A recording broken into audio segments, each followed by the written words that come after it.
So this post here comes from Dan Okopny, who is actually a sysadmin, healthcare tech, and a problem solver.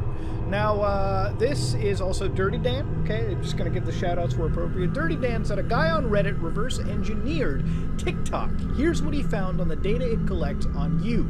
It's far worse than just stealing what's on your clipboard. That we'll get to. Now, if you open up this post, I'm going to kind of just guide you through it, and I'll commentate on things that, as somebody who knows about this stuff, can tell you more appropriately. So I can personally weigh in on this. I reverse engineered the app and feel confident in stating that I have a very strong understanding for how the app operates. TikTok is a data collection service that is thinly veiled as a social network. If there is an API to get information on you, your contacts, or your device, well, they're using it. Phone hardware, so these are the things that they're basically jacking off your phone. Phone hardware, CPU type, number of course, hardware IDs, screen dimensions, DPI, memory usage, disk space, etc. Now, all this is actually information that wouldn't necessarily be too hard to dig up on anybody, just because of the fact that most programs that you'd be using on your cell phone device will probably know this information as soon as you fire it up. That isn't exactly, the silver bullet that you can be using. Other apps you have installed, I have even seen some I've deleted show up in their analytics payload, maybe using as cached value. This is a little odd, personally, but I don't think this is outright malicious. I'm pretty sure there's a lot of applications, if you assess this, would actually be doing the exact same thing as TikTok. I think Facebook probably does this more egregiously than just TikTok. Everything network related, IP, local IP, router MAC, your MAC, Wi-Fi access point name. Again, it has access to your network stack pretty extensively. I'm sure most applications will be able to figure this one out too. Whether or not you're rooted or jailbroken. Actually, a lot of games do this too. I know specifically there were cases of a lot of games from Square Enix, like Deus Ex The Fall, that actually would not work properly because some devices, notably iOS devices, were jailbroken. And that's because you could find a way to hack through the microtransactions. That actually isn't as uncommon as you also think. Some variants of the app had GPS pinging enabled at the time, roughly once every 30 seconds. This is enabled by default if you ever location tag a post, as I recall. Now, this is something that always weirds me out, and I really like it when iPhone does this whole thing where it notifies you what app constantly uses your location. The reality is, most of the times, I never give any app location services. Even if I use a social network, the last thing I do is give it location services. I only give applications access to my location GPS if they really need it. So we're talking about GPS applications, and not much else, especially not a social media network, that's for sure. They set up a local proxy server on your device for transcoding media, but that can be abused very easily as it has zero authentication. That's a bit odd. I don't know what they mean by proxy server. What does it mean, like a special network, bridge for them to send data through? That I feel could be elaborated a bit more. Now again, most of this list isn't actually as scary as it seems. I think most people are kind of blowing this out of proportion. If they ever noticed how many other applications, specifically on Android, which does a terrible job, by the way, Android, of actually detailing what these specific this is where I give iPhones, the top tier advantage. Location services, permission services on Android are so vague that this kind of stuff, you'd be surprised how many applications you use that actually do the exact same things listed on this list. The scariest part about all this is that the logging they're doing is remotely configurable. And unless you have every single one of their native libraries, have fun reading all of that assembly, assuming you can get past their customized fork of OLLVM and manually inspect every single obfuscated function, they have several different protections in place to prevent you from reversing or debugging the app as well. App behavior changes slightly if they know you're trying to figure out what they're doing. There's also a few snippets of code on the Android version that allow for the downloading of a remote zip file, unzipping it, and executing said binary. That is true. There is zero reason a mobile app would need this functionality legitimately. That I completely agree with. This last paragraph is something that should kind of freak you out a little bit. Now, don't get me wrong, reverse engineering is something a lot of app developers consistently fight against, especially if you're someone as big as TikTok. I bet you Facebook, if you look through their code, if you look through any big company's code, code, they'd have a ton of obfuscated functions, they'd have a ton of anti-reverse engineering mechanisms so that their proprietary code can't easily be figured out and used against them by another company. That much is true. Corporate warfare is real, and that's primarily the reason why they do it. But this last section, remote zip file downloading, unzipping, and executing whatever binary is in there is bad, especially on Android. iOS, you're not able to pull it off. Apple will not let you, which, by the way, I remind you, is a positive for the iPhone in a way. For Android, all fair game for them. That is something that if you have TikTok downloaded and that turns out to be true, again, this is just a Reddit post, I highly recommend you get rid of it, because that isn't legitimate. On top of all the above, they weren't even using HTTPS for the longest time. They leaked users' email address in their HTTP REST API, as well as their secondary emails used for password resets. Don't forget about users' real names and birthdays too. It was all publicly viewable a few months ago if you man-in-the-middled the application. That's true. For applications that don't even do things like end-to-end encryption, where they encrypt the data from one end to the other end, they're probably not using basic things like HTTPS, meaning that whatever data you send to a server, if somebody's man-in-the-middling it, meaning they're able to look at all the traffic sent back and forth, they're able to pick out data packets sent by you and figure out very quickly what you're sending. That's a pretty bad thing to do. And again, it's a reason why you should get rid of it.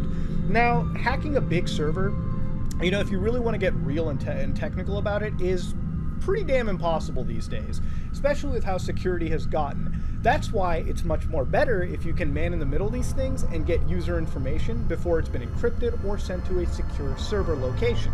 That's what that paragraph is about. They provide users with a taste of virality to entice them to stay on the platform. Your first TikTok post will likely garner quite a bit of likes, regardless of how good it is, assuming you get past the initial moderation queue if that's still a thing.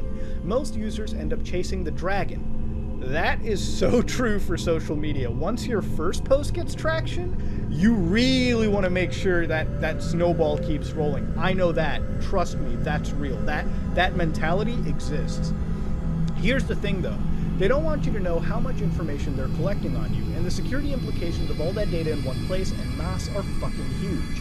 They encrypt all the analytics requests with an algorithm that changes with every update. At the very least, the encryption keys change, just so you can't see what they're doing. They also made it so you cannot use the app at all if you block communication to their analytics host off at the DNS level. Meaning if you get rid of their separate server that you send different packets to, packets to their DNS server, yeah, they'll block you altogether.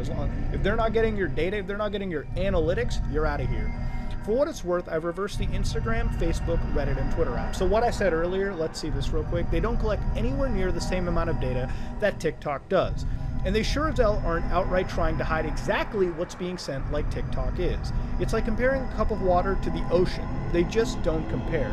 So he says that these applications do kind of the same in theory, but they're nowhere near as egregious, to which I guess I'll agree with him on. You know, I think for most American tech companies, if they were caught farming user data this egregiously, there would be a lawsuit ready and waiting in California, Silicon Valley, right at their doorstep if they were doing it. Reddit, a little bit odd. I'm not sure is Reddit has a stake by Tencent, but not completely Chinese owned as far as I know.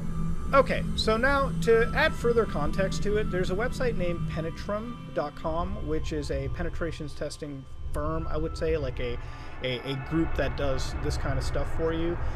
They actually released a couple white papers that you can look into, and here they were showcasing that TikTok, while it is a Chinese mobile application, 37% of IP addresses they pinged were stationed outside the United States, many of them by Alibaba, who, if you wanted to get technical, is kind of like Amazon Web Services, so just the data company, I would think, the data farm that powers TikTok. This isn't totally odd.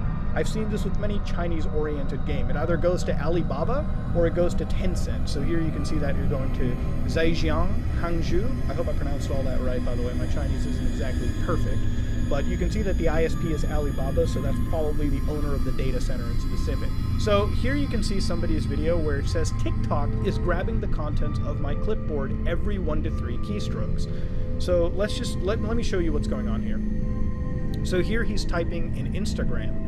And up here, actually, iOS is notifying him that TikTok is actually copying whatever's in there.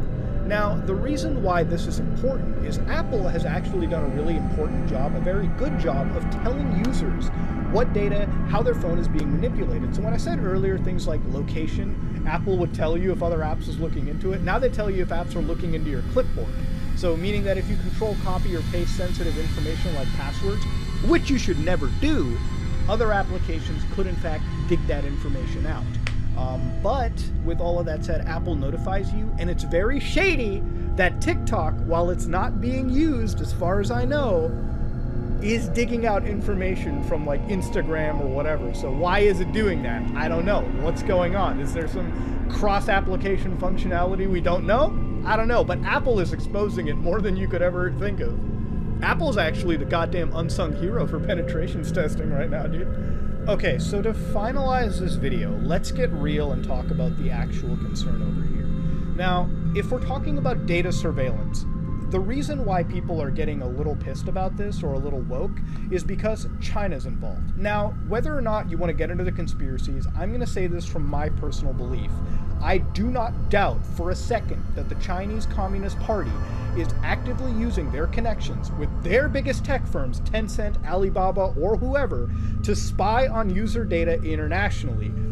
Now, this is actually an analysis by the government of Canada into China's intelligence law, where they show on Article 14 they may request relevant organs, organizations, and citizens provide necessary support, assistance, and cooperation. Intelligence officials may enter relevant restricted areas and venues and may learn from and question relevant institutions, individuals, and may read or collect relevant files, materials, or items. So that can also narrow down into actual digital media, which is precisely what they may be going for, meaning that if you're a Chinese tech firm, there's no doubt in my mind that this law can be used to subpoena records from you extra legally. Now, the reason why this is very important is these countries under this alliance, the United States years ago, under operator Edward Snowden for the National Security Agency, exposed that the United States government was actually had backdoors on multiple like social media services, hardware services, US tech companies. So as users were sharing data around, they would have a backdoor that they would dig data out of whenever they pleased. Once this was exposed, Edward Snowden was pretty much put on a US kill list, meaning that this dude has escaped all the way to Russia. If the US catches up with him and gets a clean shot at him, that dude is considered a traitor. Like, we're talking a traitor of the nth degree. He exposed one of the biggest data surveillance operations, and that was the US doing it. China, we put it up to conspiracy, but when it comes to the United States, I think it's pretty clear as day. In fact, if you go just even back further, into like 1997, there was something called Carnivore, or DCS-1000, which the FBI used to monitor email and electronic communications. It was effectively one of their most elaborate packet sniffers of all time. That is something that had existed. The FBI used this in a project called Omnivore. Look it up, for real. This is some serious surveillance stuff.